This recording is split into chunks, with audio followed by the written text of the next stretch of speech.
हरे कृष्णा कृष्णा कृष्णा हरे हरे, हरे राम राम राम हरे हरे, हरे कृष्णा कृष्णा कृष्णा हरे हरे, हरे राम राम राम हरे हरे। बोलिए श्रीमद् वृंदावन धाम की जय, श्री यमुना जी की, श्री गिरिराज महाराज की, श्री राधा नयनानंद जो की, श्री नृसिंह देव की जय जय, श्री राधे श्याम निताय गौर हरि।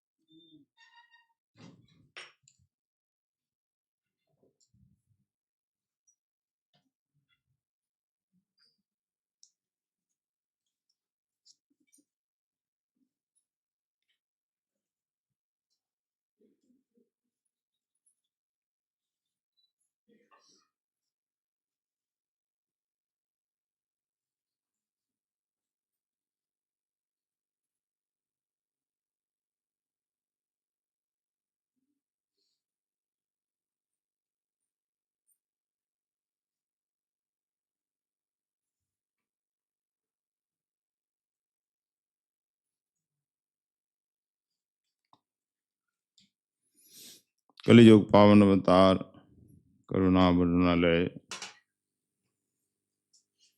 प्रेम पुरुषोत्तम भगवान श्री कृष्ण चैतन्य महाप्रभु के अंतरंग लीला परिकर श्री गौड़ी वैष्णव आचार्य वर्य ऋषि कुल मुकुटमणि श्रीमद् रूप गोस्वामी जी कृत श्री उज्जैन नीलमणि का यहाँ प्रतिदिन दिव्य रसास्वादन किया जा रहा है। कई महीने से आज आस्वादन प्रारंभ करने से पूर्व हमारे परमाराध्य श्रीमद् गुरुचरण कमलों में अनंत कोटि दंडवत प्रणाम समर्पित करते हुए यदाश परम करुणामय पतित पावन प्रेम अवतारी श्री श्री गौर नित्यानंद प्रभु तथा लाडले ठाकुर श्री राधा नयनानंद जी के पावन श्री चरण कमलों में दैनिक कोटि कोटि वंदन दंडवत प्रणाम समर्पित करता है।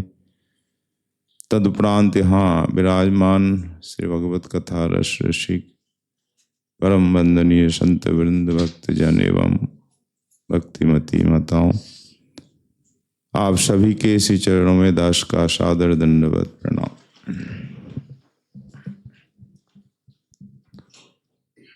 उज्जैन नीलमणि नायिका भेद प्रकरण में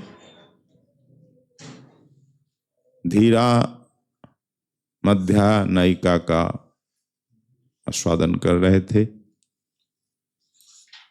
तो धीरा मध्या, मध्या भी धीरा अधीरा और धीरा धीरा तीन प्रकार है।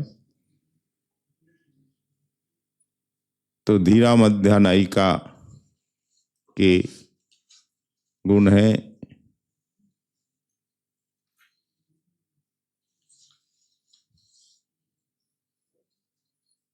कि त्रिधासो मान वृत्ते स धीरा धीरो है आत्मिका। ये मान के विषय में धीरा अधीरा और धीरा धीरा है। तो धीरा अधिक मान नहीं करती है, जिसका आपने स्वादन कल किया है। खंडित अवस्था में राधा रानी जिस प्रकार कल कह रही थी, श्री श्याम सुंदर से मृदु उलाहना के साथ व्यंगात्मक उक्ति थी कि हे स्वामिन, अपने अंगों में सर्वत्र अंजन तथा महावर धारण कर अपने जो नील लोहित रूप धारण किया है, आपके लिए उपयुक्त है, बहुत सुंदर है। ये व्यंगोक्ति है। क्योंकि अपने अंगों में आपने चंद्र रेखा का भी धारण किया है।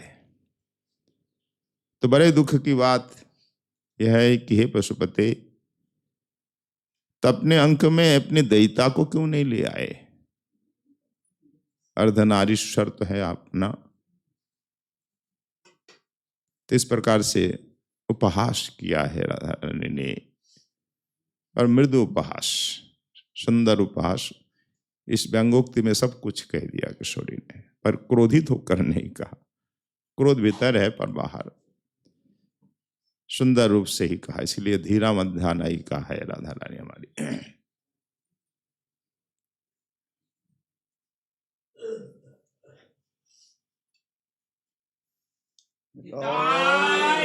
हरि जय जय श्री राम। अब हमारे परम पूज्य पाद ग्रंथकारचरण श्रीमद् रूप गोस्वामी महाराज अधीरा मध्या का उदाहरण दे रहे हैं। अधीरा परुषैर वाक्यैः निरस्यत वल्लभम रुषा। जो अधीरा मध्या नायिका होती है वे अपने रोष को प्रकाश करती है, प्रकट करती है। तो धीरा ने अपना जो रोष है, क्रोध है, प्रकट नहीं किया, इसलिए धीरा है। और अधीरा रोष को भीतर संभाल के रख नहीं पाती, बाहर प्रकट कर देती है। सबके बस की बात नहीं होती कि क्रोध को भीतर ही संभाल के रखा जाए, तो बाहर प्रकट हो जाता है और अपने प्रियतम को कठोर वचनों से फटकार भी लगाती है। ये अधीरा मध्या गोपी, इन्हीं को कहते हैं। अब उदाहरण सुनिए। परुषैर वाक्य मतलब कठिन कठोर वचनों से प्रियतम को, वल्लभ को फटकार लगाती है अधीरा मध्या। अब उदाहरण, नौत्तुंगस्तन मंडली सहचरा कंठे स्फुरन्नेशते हारः कंसरिपो क्षपाबिलसितं निस्संशयं संसति धूर्ताभिरवधू प्रतारित मते मिथ्या कथा घर घड़ी झंकारोन्मुखर प्रयाहितर्षा युक्तात्र नावस्थिति। तो श्याम सुंदर अपराधी है, इस समय अपने दोष को स्पष्ट रूप से दिखने पर भी वे उसका अपलाप कर रहे, अर्थात अपने दोष को मिथ्या सिद्ध कर रहे हैं। ऐसा करते हैं छल पूर्वक। हमारा दोष है, हमारी त्रुटि है, सामने दिख रही है, फिर भी हम उसे ढकना चाहते हैं, मिथ्या सिद्ध करना चाहते, नहीं ये दोष नहीं है। तो ऐसा श्याम सुंदर कर रहे थे छल पूर्वक। श्री कृष्ण ने ऐसा कहा, नहीं नहीं मेरा कोई दोष नहीं है, जबकि अपराध दिख रहा है, दोष सिद्ध है, स्पष्ट है, फिर भी दोष को नकारते हुए स्वीकारा नहीं, नहीं नहीं मेरा कोई दोष नहीं है। छल पूर्वक जब ऐसा कहा तो अधीरा मध्या नायिका क्रोध को संभल नहीं पाई, तो क्रोधित होकर के कठोर वचनों से कहने लगी, हे कंसरिपो, अधिक झूठ बोलने की कोई आवश्यकता नहीं है। आपकी मिथ्या पकड़ी गई है, आपका दोष स्पष्ट है, सबके सामने है, प्रमाणित है, इसलिए अधिक मिथ्या असत्य भाषण करने की कोई आवश्यकता नहीं है। तो फिर क्या कहा कि धूर्ताभिरवधू प्रतारित मते, तुम्हारा स्वभाव है, तुम हो धूर्त, और धूर्त आभिर्वधुओं के संग में तुम्हारी बुद्धि भी भ्रष्ट हो गई है। धूर्त जो है, धूर्तों का संग और मिल जाए तो धूर्तता अधिक हो जाती है। तो जो धूर्त गोपियां हैं, अभिर्बुद्धमत गोपियां हैं, उनके संग करते करते तुम्हारी बुद्धि एकदम भ्रष्ट हो गई है। ये कठोर वचन है सब। और क्या देखो, तुम्हारे गले में क्या सुशोभित है? कंठे स्फुरन् ईशते क्या न उत्तुंग स्तन मंडली सहचर, कंठे स्फुरन् ईशते। वो कौन सी चीज? हार रहा। वो देखो स्पष्ट है, तुम्हारे गले में सुशोभित हो रहा है उस गोपी का वक्षस्थल का हार। राधा नहीं कैसे समझ गई? राधा गोविंद के गले में ये माला है, किसी गोपी के गले की माला है। इसलिए कि जिस गोपी ने माला धारण किया था तो उसके वक्षस्थल का कुंकुम उसमें लगा। किशोरी जान गई। तो हे धूर्त शिरोमणि, तुम्हारे गले में सुशोभित उच्च वक्षस्थल का जो सहचरी हार है, आहा, ये हार ही रजनी विलास को स्पष्ट रूप से प्रमाणित कर रहा है कि तुमने कहाँ रात बिताई है। गोपी ने अच्छा किया जो हार पहना दिया तुमको, इसलिए मुझे अधिक कहने की आवश्यकता नहीं पड़ रही है। वह हार स्वयं में ही प्रमाणित कर रहा है। तो रजनी विलास को ये हार, गोपी के गले का हार तुम्हारे गले में सुशोभित होकर के स्पष्ट रूप से प्रकाशित कर रहा है तुमने रात्रि कहाँ बिताई है। तो क्षपा विलसितम निस्संशयम संशति, निस्संशय रूप से ये माला बोल रही है तुमने कहाँ रात बिताई है। और माला है उत्तुंग स्तन मंडली सहचर, उत्तुंग स्तन मंडली के सहचर है किसी गोपी का ये हार। तो तुम इतने धूर्त हो गए हो, तुम्हारी बुद्धि वास्तव में भ्रष्ट हो गई है। धूर्त लोगों के संग करते करते तुम्हारी ऐसी दशा हुई। मिथ्या कथा घर घड़ी, फिर भी मिथ्या वाणी बोलने में चुकते नहीं। तुम बोलते ही जा रहे हो, झूठ पर झूठ बोलते ही जा रहे हो। तो झंकारोन मुखर प्रजा ही तरसा युक्ता न नावस्थिते। फिर राधा रानी क्रोधित होकर कहती है, अतः यहां से शीघ्र प्रस्थान कीजिए। यहां आए क्यों आप? इसलिए यहां से शीघ्र प्रस्थान कीजिए, यहां रहना उपयुक्त नहीं है आपके लिए। आप जाइए यहां से। जा ही माधव जा ही केशव माँ बद कई तब वाद। इस प्रकार कठोर वचनों से अधीरा मध्या गोपी श्याम सुंदर को फटकार लगाती है, और फटकार लगा दिया। यह है 38वां श्लोक अधीरा मध्या नायिका का उदाहरण। तो टीका का यहाँ भाव भी है हिंदी में। इस श्लोक में अधीरा मध्या की स्पष्ट रूप से श्री कृष्ण के प्रति कठोरता सूचित हो रही है। ये कठोर शब्द थे सब। यहाँ श्री श्याम सुंदर के हार के ऊपर दूसरी नायिका के वक्षस्थल का कुमकुम लिप्त है, ये स्पष्ट दिख रहा है।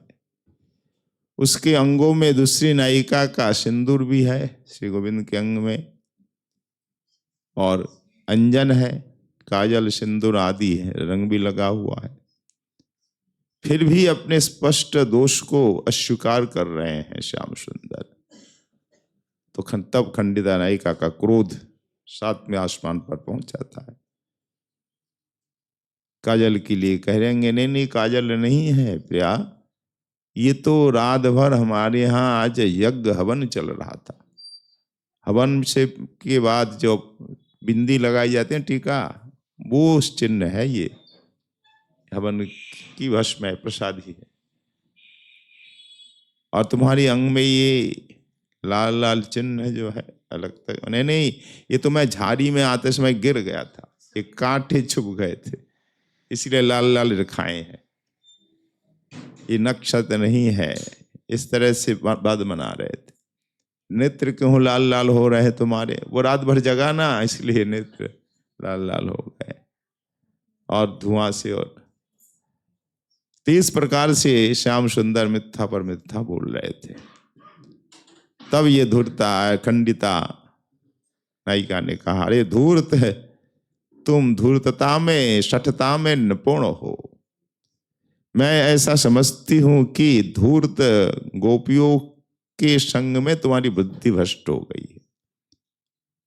यूं कह लीजिए गोपियों का संग ही तुम्हारी बुद्धि को भ्रष्ट कर दिया है, होता ही है संग से।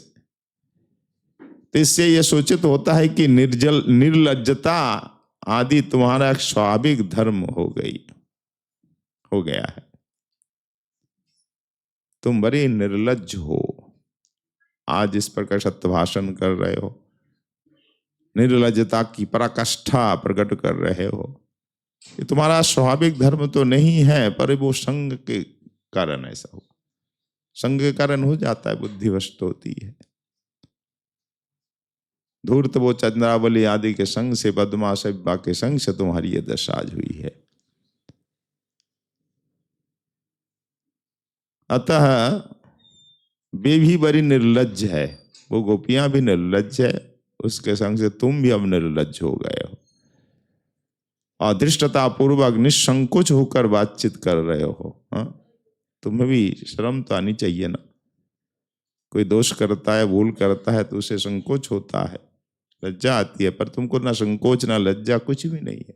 निडर होकर बात कर रहे हो, निसंकोच बोल रहे हो, बोले ही जा रहे हो। जब धृष्टतापूर्वक निसंकोच होकर श्याम सुंदर बोलने लगे तो और क्रोध पारा चढ़ गया। फिर भी तुम अपने अपराधों को छिपाकर मिथ्या बोल रहे हो, तुम्हें शर्म आनी चाहिए। अतः यहां से चले जाओ, हम तुम्हारा मुख नहीं देखना चाहती। मेरे यहां तुम मत रुको, यहां रहने की कोई आवश्यकता नहीं, अभी चले जाओ, अभी की अभी चले जाओ। ये अधीरा मध्या नायिका का उदाहरण है। इस प्रकार अपने प्रियतम को फटकार कर कुंज से बाहर कर देती है। ये मान पर ही धीरा धीरा और धीरा धीरा 3 उदाहरण है। तो 2 उदाहरण हो गया, अब धीरा धीरा मध्या का उदाहरण आएगा। जो आपने अभी सुना वो प्राय टीका में वही बात है, आनंद चंद्रिका में। ईश ते हारह स्तन संगी स्तन गंधी, उसकी सुगंध है, इसलिए मैं जान गई ये हार किसी गोपी के गले की वक्षस्थल का हार है, क्योंकि कुमकुम लगा हुआ है, उसकी सुगंध बता रही है। मन नाशा नेत्राभ्यम निश्चित, तुम कैसे कह रही हो किसी गोपी के गले की माला है? बोले इसलिए कि मेरी नाक बोल रही है सुगंध पा करके, और मेरे नेत्र भी देख रहे हैं। नाक और नेत्र दोनों प्रमाण दे रहे हैं। तो भाई जो सामने है आप नेत्रों से देख रहे हैं तो मानना पड़ेगा। तो और नाक भी बताती है सुगंध से, वो देखो हाँ ये सुगंध है, ये कुमकुम की सुगंध है, कपूर की। तो नाक से तो हम जानते हैं, वस्तु को पहचानते हम नाक से, सुगंध से, और पहले नेत्रों से देख लेते हैं वस्तु, ये वस्तु। पर वस्तु है या नहीं, कभी कभी नेत्र भी धोखा दे जाता है ना, ये असली है या नकली है। दूध भी असली नकली है ना, घी दूध, हर वस्तु, सोना चांदी आदि सभी में है मिलावट, हर जगह नेत्र पकड़ नहीं पाता है। तो अगर वस्तु है, फल साग सब्जी, उसकी सुगंध दूध आदि नाक बता देती है।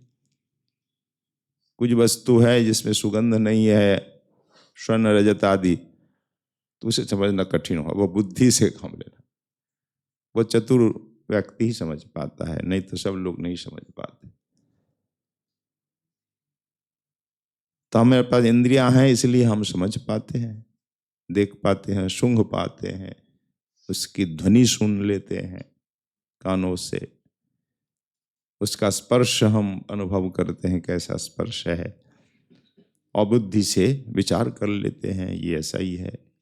तो इंद्रियां बता रही है कि तुमने ऐसा किया है, हमारे नेत्र बता रहे, हमारी नासिका बता रही है, इसमें कोई संदेह नहीं है, संदेह की गुंजाइश नहीं है। तो कंस मथुरायाम वर्तते, और तुम हो कंस रिपु। कंस रिपु संबोधन का तात्पर्य क्या है? न बैरी कंस, कंस तो हमारे बैरी है, शत्रु है। मथुरायाम तो मथुरा में स्थित है। तो सापी मद वैरिणी गोष्ठ मध्य एव मद असहिष्णुताया कारणम स्वानुभवी नहीं वो जाने ही। अगर कोई सखी कहती है, क्यों राधे इतना क्रोध क्यों करती हो, प्रियतम है, भूल हो गई है, क्षमा तो मांग ही रहे, क्षमा कर दो ना। अरे कैसे क्षमा करूं, एक हमारे शत्रु मथुरा में विराजमान है कंस, और ये दूसरा शत्रु तो हमारे गोष्ठ के भीतर है। ये देखो ब्रज में विराजमान है ये कंस रिपु, ये दूसरा शत्रु है। इसलिए मैं इसे क्षमा नहीं कर सकती हूं। मैं अनुभव से, मेरे अनुभव से आप जान लो मेरी असहिष्णुता, मेरा क्रोध क्यों है। ये मेरा शत्रु जो है हमारे साथ बीच में, ये सबसे हानिकर होता है जो बीच में शत्रु रहता है। मित्र बन करके, मित्र बन करके जो हमारे मध्य शत्रु रहता है ना, वो सबसे हानिकर है। ऐसे शत्रु से सावधान रहना चाहिए। इसलिए मेरी असहिष्णुता है। तम प्रेम गंधेना भी शून्यम तम मनसा प्रेमवती व जानासी धूर्ता। तो मानो बोल रही हैं कि तुम तो प्रेम गंधे में, गंध से शून्य हो, वास्तव में तुम्हें प्रेम नहीं है, प्रेम की गंध भी नहीं है। तताम मनसा प्रेमवती में बजानासी। तो धूर्ता या आभिर वधुस्तया प्रतारिता। देखो श्याम सुंदर, जिस गोपी ने तुम्हें प्रतारित किया है ना, उस गोपी के हृदय में तनिक भी प्रेम नहीं है, बड़ी बड़ी धूर्त है, तुम ये जान नहीं पाए। तुम मन से कहती हो वो प्रेमवती है, मुझसे बड़ा प्यार करती है, असल में वो प्यार फैर कुछ नहीं, वो दिखावा है, उसमें प्रेम की नाम की चीज ही नहीं है। धूर्त गोपी का संग मत करो, ये भी किशोरी कह रही।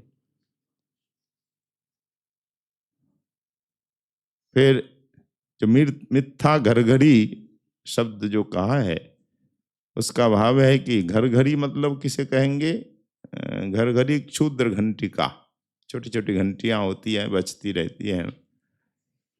तो न ही मिथ्या कथा घंटा झंकारी न मत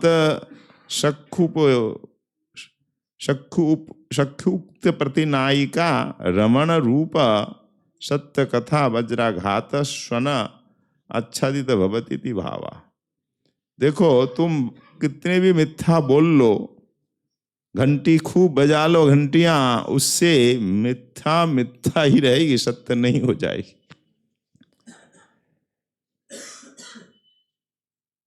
तो मेरे प्रति जो कुछ तुम कह रहे हो, कभी कभी धनी के साथ कहा जाता है अपनी बात को, नहीं नहीं मैं सत्य बोल रहा हूँ।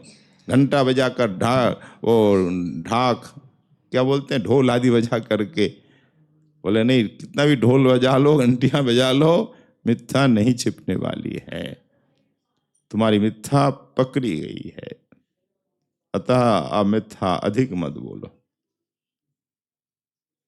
तन्न नायिका रमण रूप में सत्य जो तुम्हारी बात है वज्राघात के समान सामने है। जैसे कहीं वज्रपात हो रहा है, वज्राघात की जो ध्वनि है कितनी भयंकर होती है, क्या उस वज्राघात ध्वनि को तुम घंटी बजा करके ढक दोगे? कभी संभव है? बोले तुम्हारा वो दोष सामने दिख रहा है, वो वज्राघात के समान, वज्र ध्वनि के समान, और उस वज्र ध्वनि को तुम मिथ्या रूपी घंटियां बजा करके ढकना चाहते हो? ये कभी संभव? क्या कभी संभव नहीं है। इसलिए अधिक मत बोलो, ये टीका का भाव है। इस प्रकार से कठोर वाणी से अधीरा मध्या गोपी ने श्याम सुंदर को चुप करा दिया और कुंज से बाहर कर दिया। अब धीरा धीरा का सुनिए, धीरा धीरा दोनों मिश्रित है ये। तो धीरा धीरा तो वक्रोक्त्या सवाष्पम वदति प्रियम।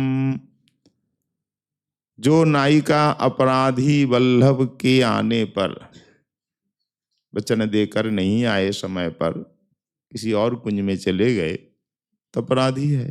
वचन देकर ना आना, वचन निभाना ना निभाना, ये अपराधी तो है।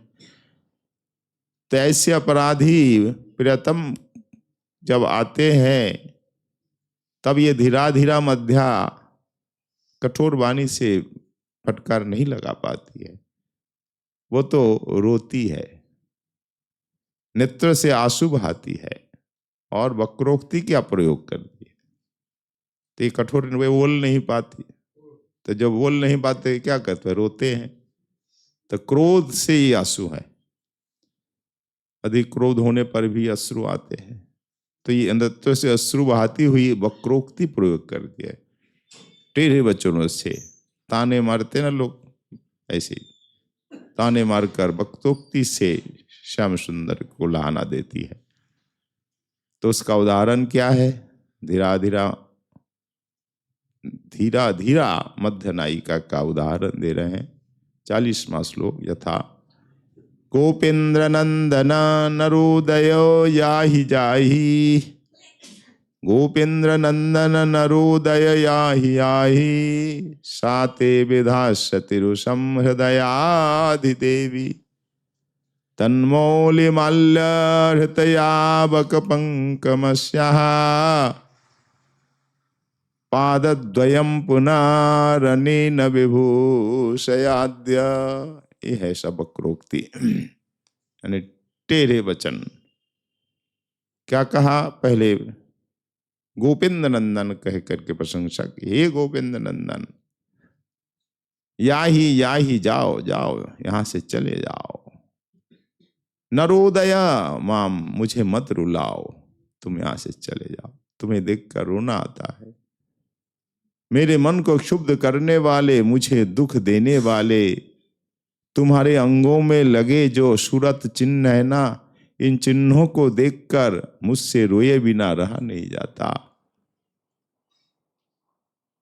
अतः यहां से शीघ्र आते शीघ्र चले जाओ, चले जाओ। 2 बार कहा, या ही मतलब शीघ्र जाओ, शीघ्र जाओ। तुम्हें देखकर रोना आ रहा है, तुम्हारी ये दशा देखकर। क्यों रोना आ रहा है? ना तुम्हारे अंगों में जो चिन्ह लगे हैं, दूसरी गोपिका के संभोग चिन्ह जो लगे हैं, काजल महावर आदि, ये देख करके मुझे रोना आ रहा, मैं देख नहीं सकती, जाओ यहां से, चले जाओ, चले जाओ। तो ये नेत्रों से अश्रु बहाती हुई श्री कृष्ण के लिए ऐसा कहती है। और ताने क्या है? टेढ़े वचन ही है। देखो, अपने वल्लभ के अंगों में प्रत्यक्ष रूप से देख रही है नायिका, सूरत चिन्ह है, तो अपराधी है वल्लभ प्रियतम। तो प्रियतम को धिक्कार देने योग्य है, धिक्कार देना चाहिए, तिरस्कार फटकार, पर वो उतना नहीं बोल पाती, कठोर वचन, केवल इतना जाओ जाओ, बस इतना ही कहा। और पहले वाले ने तो कठोर शब्द से धिक्कार दिया, तिरस्कार किया अधीरा ने। तो धिक्कार देने के योग्य होने पर, वे तिरस्कार के योग्य होने पर भी इतना ही केवल कहा, जाओ जाओ जाओ। ये अधीरा, धीरा धीरा का ये लक्षण है। तिनका तात्पर्य समझना होगा कि अभी भी नायिका के हृदय में प्राण वल्लभ के प्रति आदर है, इसलिए कठोर वचन नहीं बोल पाए।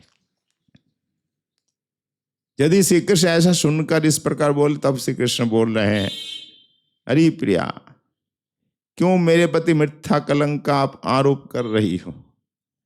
मिथ्या दोष आरोपण मत करो, कलंक मत लगाओ। और मुझे इस प्रकार यहां से क्यों तुम विताड़ित कर रही हो, खदेड़ रही हो? जब श्याम सुंदर ऐसा कहते हैं, तब कहते, आहा, तुम बड़े सत्यवादी बने गए ना। यदि तुम यहां कुछ देर विलंब करोगे ना, ये भी सुन लो, ये है वक्रोक्ति। यहाँ तुम्हें अधिक देर तक रहना उचित नहीं है, क्योंकि अधिक देर विलंब करोगे ना तो तुम्हारे हृदय में सदा सदा क्रीड़ा करने वाली जो तुम्हारी आराध्या देवी है ना, तुम्हारे प्रति रूठ जाएंगी। ये है ताने। अधिक देर मत करो। तुम्हारे हृदय में जो विराजमान है, चंद्रावली हर कोई हो नाम नहीं लेती है, जो हृदय में विराजमान है वो आराध्य तो है। जो आराध्य वही हृदय में रहता है। तो जो तुम्हारे हृदय में विराजमान है, आराध्य देवी है तुम्हारी, वो रूठ जाएगी। इसलिए तुम अधिक देर यहाँ न रहो, जाओ, रहो मत, जाओ जाओ जाओ। ये है रोष का कारण, ये वक्रोक्ति है। तो रोष का कारण ये बता दिया।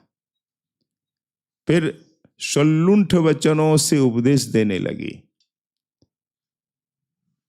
तो पर श्लोक में वही है, ते विधास्यति रूषम हृदयादि देवी। ये है उपहास, मतलब वक्रोक्ति। तुम्हारे हृदय में रहने वाली वो देवी रूषम यानी क्रोध करेगी, वो रूठ जाएगी, इसलिए आप शीघ्र जाओ उसके पास। अब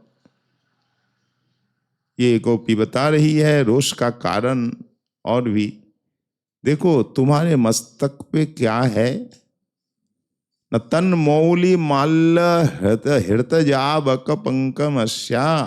तुम्हारे मस्तक पर सुशोभित जो माला है ना, उस माला के द्वारा तुम्हारी देवी के महावर रंग अर्पित हुआ है। तुमने तुम्हारी आराध्य देवी, जैसे हम आराध्य जो ठाकुर थे उनकी प्रसादी वस्तु पहन लेते ना, प्रसादी चंदन लगा लेते हैं, माला पहन लेते हैं, इत्र आदि ले लेते हैं, वो तुम उस देवी की प्रसादी वस्तु तुम्हारे मस्तक पे है। वो देखो माला, उस माला में उस देवी का महावर लगा है, और उस महावर को लेकर, अलता को लेकर यहाँ आए हो। अतएव तुम अपनी उस हृदय की जो अधिष्ठात्री देवी है ना, उनके चरणों में पुनः पुनः सुशोभित करो। जाओ, ये अलता उनके चरणों में लगाओ। अलता चरणों में लगाया जाता है ना, इसलिए माथे पर क्यों धारण किए हो माला के रूप में? कभी कभी धारण कर लेते ना हम चरण के प्रसादी चंदन आदि माथे पे, इससे यही सिद्ध होता है वो तुम्हारी आराध्य है। जिसकी प्रसादी वस्तु हम मस्तक पे धारण कर, वो आराध्य है, तो तुम्हारी आराध्य है। तुमने मस्तक पे धारण किया है माला में वो अलता। अब शीघ्र जाओ, तुम अपनी जो आराध्य देवी है उनके चरणों में जाओ, अलता लगाओ, बैठे बैठे जाओ, ये तुम्हारे लिए बहुत उचित होगा। और भी सुनो, आराधना भी निपुणता से करनी चाहिए। किसी की भी आप आराधना करो, पूजा करो, उपासना करो, सेवा करो, निपुणता से करनी चाहिए, जिससे वो प्रसन्न हो जाए। इसलिए नए नए कौशल को आविष्कार करके, नए नए कौशल का आविष्कार करते ही हैं सभी अपने अपने कार्य में, तभी वो जगत में अपना नाम रोशन कर पाते हैं। यहाँ जगत में डॉक्टर हो, इंजीनियर हो, वैज्ञानिक हो, कोई भी हो, सब नए नए आविष्कार को करते कि अपनी कुशलता दिखाते, देखो मैंने ये किया, मैंने ये किया। तो नए नए आविष्कार करते, नए नए कौशल दिखाते हैं, तभी उनका नाम विश्व में स्थापित हो जाता है हर क्षेत्र में।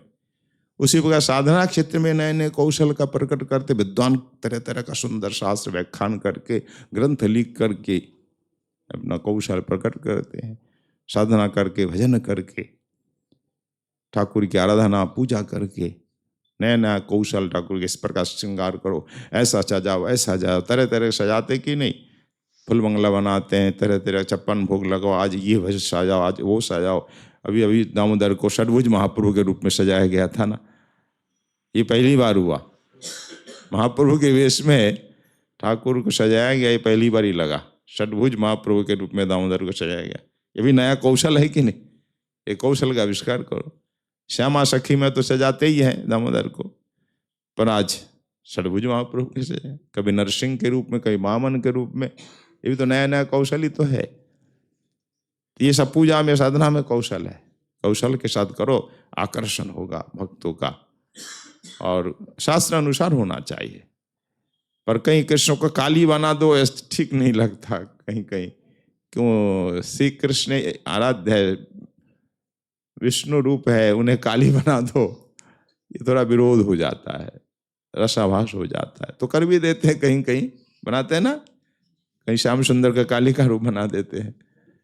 चलो अपना अपना कौशल है, करते हैं, पर उतना कौशल दिखाओ जो शास्त्र विरुद्ध ना हो जाए, शास्त्र के अनुरूप कौशल दिखाओ।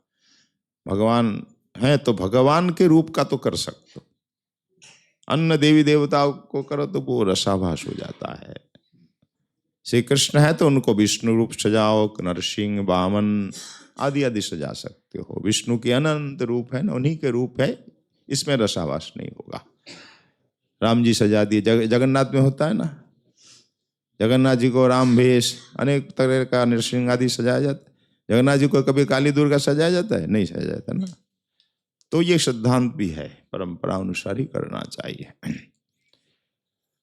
तो मूल बात है कि हर क्षेत्र में, चाहे साधना हो, आराधना हो, पूजा हो, भौतिक क्षेत्र में जो निपुण व्यक्ति, बुद्धिमान होते हैं ना, प्रतिभावान, वो नए नए कौशल का आविष्कार करते हैं, और जगत में उनका खूब नाम भी होता है। बड़े बड़े आचार्य क्यों हुए आज? जगत गुरु शंकराचार्य, जगत गुरु मध्वाचार्य, रामानुज, नए नए कौशल का आविष्कार किया, सुंदर सुंदर सिद्धांत की स्थापना की है।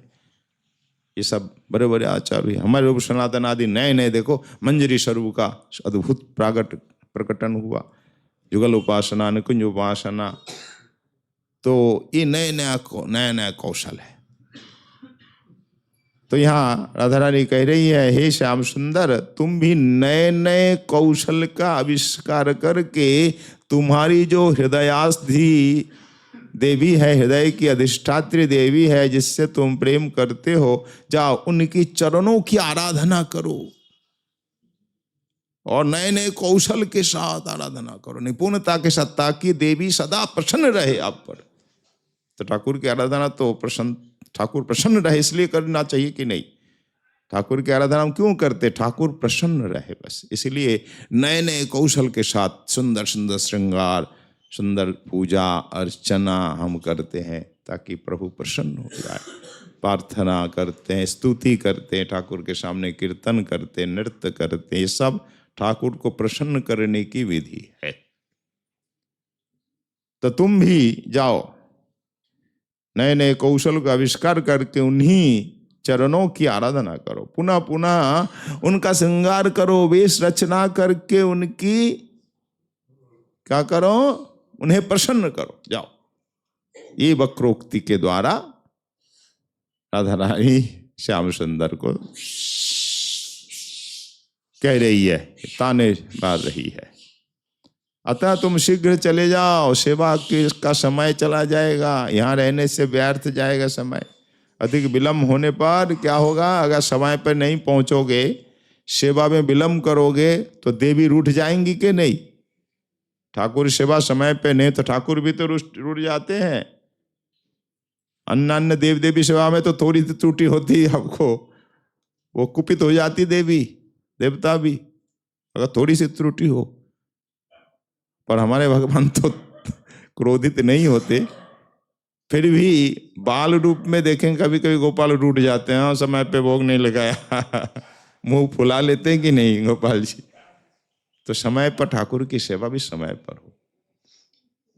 सेवा अपराध देखिए 32 प्रकार सेवा अपराध है, तो समय पे सेवा होनी चाहिए, हर काम हर सेवा समय पे हो।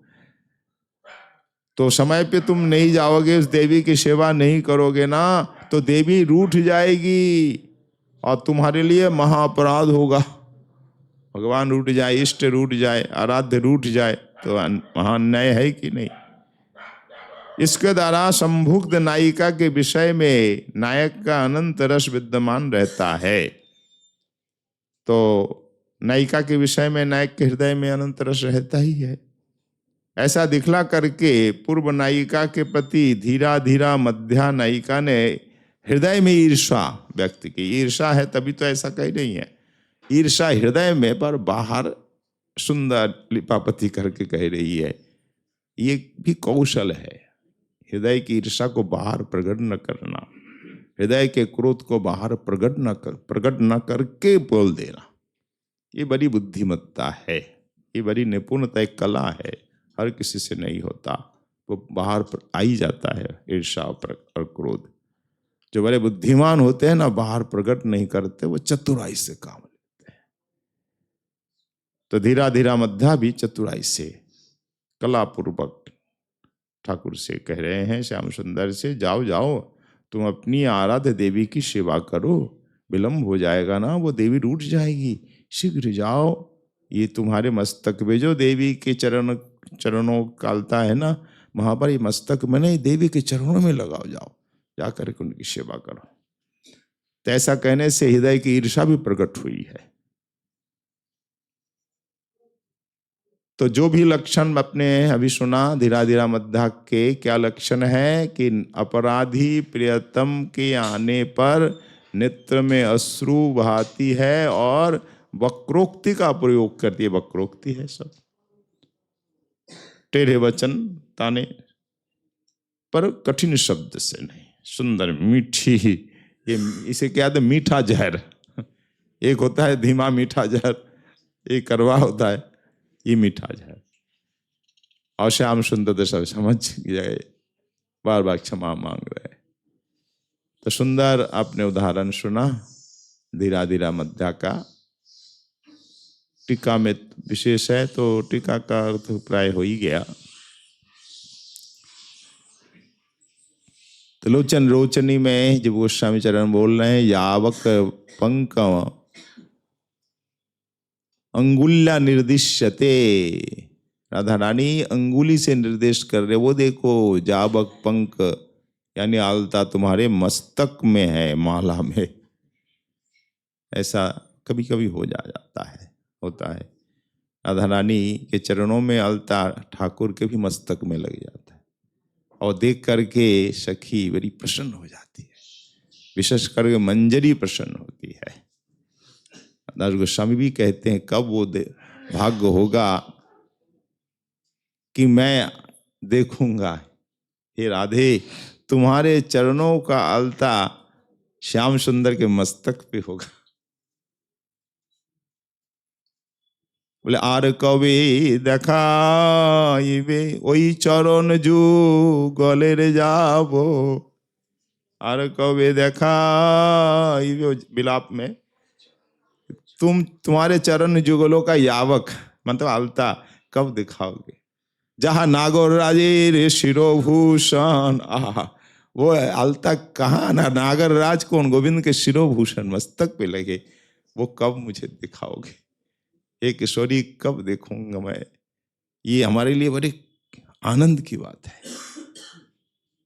ये मंजरी भाव के जितने साधक हैं उनके लिए गर्व की बात, आनंद की बात है कि राधा रानी के चरण के यावक गोविंद के मस्तक में हो। ऐसा कब होता है, जब गोविंद चरणों में मस्तक रख देते हैं, राधा रानी रूठ जाती है, मानी नहीं होती है, गोविंद अनुनय विनय कर मम शिरसि मंडनम स्मर गरल खंडनम देहि पद पल्लवम उदारा, मेरे मस्तक पे रख दो चरण, चरणों में माथा रख देते, तब वो अलता लग जाता है। पर आज वो अलता किसी और गोपी का है, ठाकुर के मस्तक पे माला, तो राधा रानी कैसे सहन कर लेती, इसीलिए ताना मार करके वक्रोक्ति के साथ कहा, अंगुली निर्वो देखो यावक का पंक, वो अलता तुम्हारे मस्तक पे है। न तो समासन गुणीभूतम तदाकृष्यते तस्माद अहवन